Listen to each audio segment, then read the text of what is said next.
Assalamualaikum warahmatullahi wabarakatuh. Alhamdulillahirabbil alamin. Anak-anakku sekalian, semoga senantiasa dalam keadaan sehat walafiat serta dilancarkan dalam pembelajarannya.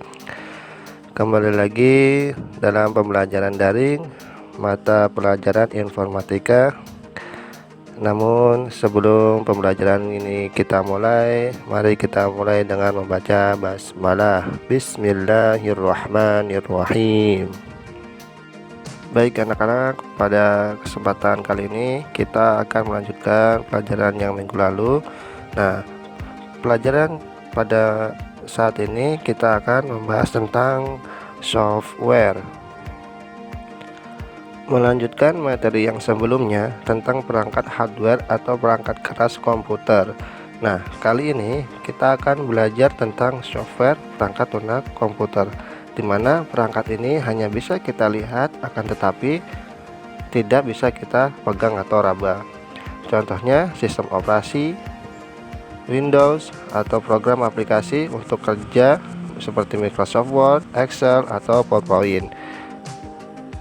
Nah, perhatikan itu gambar perangkat lunak atau yang disebut dengan software.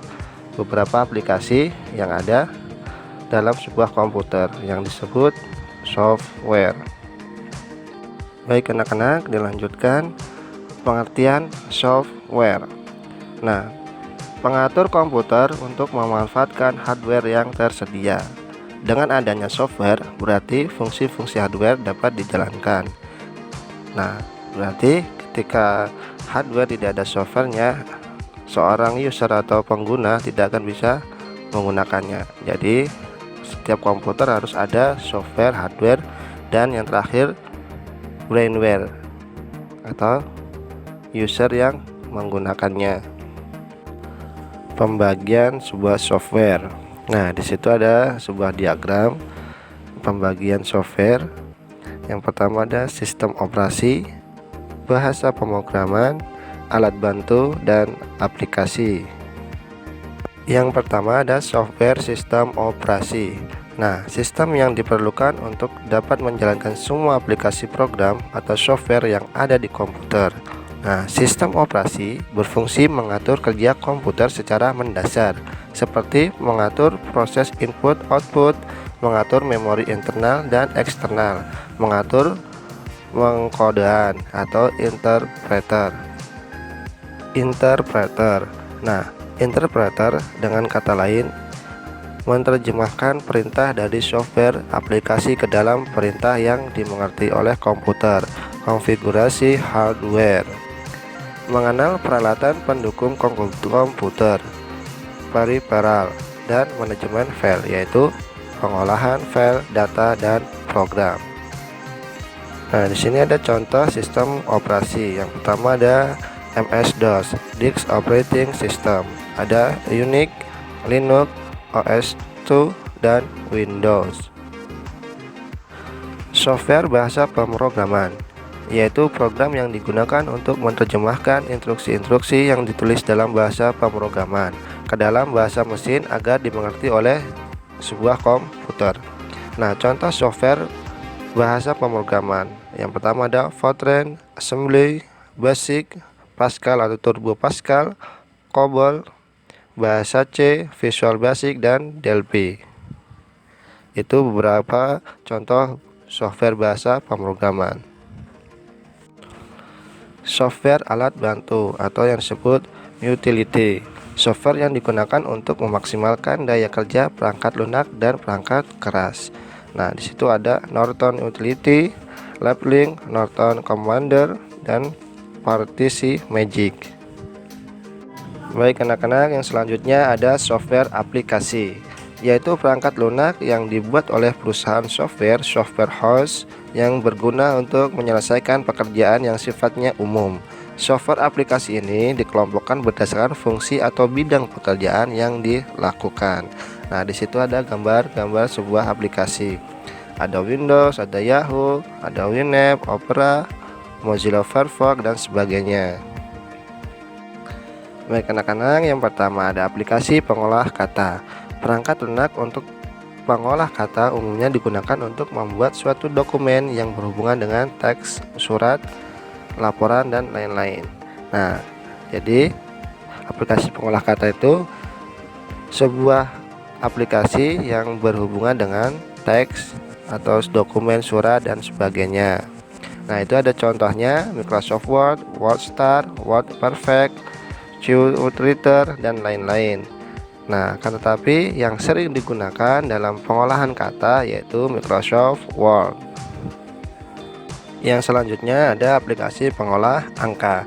Perangkat lunak pengolah angka yaitu berfungsi sebagai program penghitung suatu data tabel atau spreadsheet, dan biasanya dilengkapi fitur-fitur pelengkap seperti grafik dan diagram. Nah, di situ ada contohnya Microsoft Excel, Lotus 123, SuperCalc, Star Plus. Nah, biasanya yang digunakan untuk pengolahan angka ini yaitu Microsoft Excel yang tenar pada kalangan saat ini. Yang selanjutnya ada aplikasi akses internet. Nah, perangkat untuk akses internet suatu program yang digunakan untuk menjelajah atau browsing internet, biasanya sering disebut dengan browser. Nah, contoh dari aplikasi browser ada Internet Explorer, Mozilla Firefox, Escape Navigator, Opera, ada Chrome, dan sebagainya. Ada juga Internet Edge, ada juga Safari, dan sebagainya. Nah, itu contoh-contoh dari sebuah aplikasi akses internet yang biasa digunakan untuk browsing. Yang selanjutnya ada aplikasi sebuah desain grafis. Perangkat lunak untuk desain grafis adalah sebuah program yang digunakan untuk pengolahan gambar baik 1 dimensi, 2 dimensi maupun 3 dimensi. Biasanya digunakan dalam bidang percetakan, periklanan, arsitektur, dan desain. Nah, contoh aplikasinya adalah ada Adobe Photoshop, CorelDRAW, AutoCAD, ACDC, dan lain-lain. Itulah beberapa aplikasi yang biasa digunakan untuk desain grafis.